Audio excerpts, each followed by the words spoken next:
এই জন্য তোমাকে বারবার বলছি, বাচ্চাদেরকে মোবাইল দেখে কোনো কিছু খাওয়াবে না, বাচ্চাদের মোবাইল থেকে দূরে রাখবা। তুমি একটা কথা বলতে লজ্জা করছো না? আচ্ছা ঠিক আছে, আমার ভুল হয়েছে।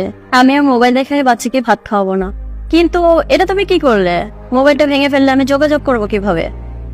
অসুবিধা নেই, আমি ভেঙেছি, আমি তোমাকে মোবাইল কিনে দেব। শোনো, আমি কাজের ব্যস্ততার জন্য বাসার বাইরে থাকি, তুমি তোর মা, ও যেভাবে মানুষের মতন মানুষ হবে সেই শিক্ষাই তুমি ওকে দিবে, সেটাই আশা করছি তোমার কাছ থেকে। বর্তমানে ছোট ছোট বাচ্চাগুলো ইসলামিক সঠিক শিক্ষা পাচ্ছে না বলে তারা কিন্তু নষ্ট হয়ে যাচ্ছে।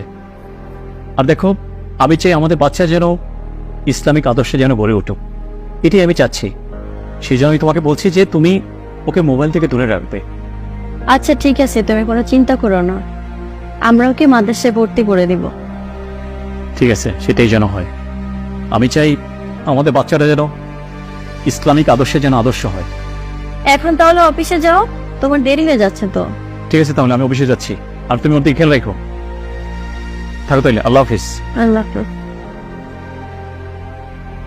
আপনার বাচ্চাকে আপনি সুস্থ রাখতে চাইলে মোবাইল থেকে দূরে রাখুন। ভিডিওটি ভালো লাগলে শেয়ার করে দিবেন। সবাই ভালো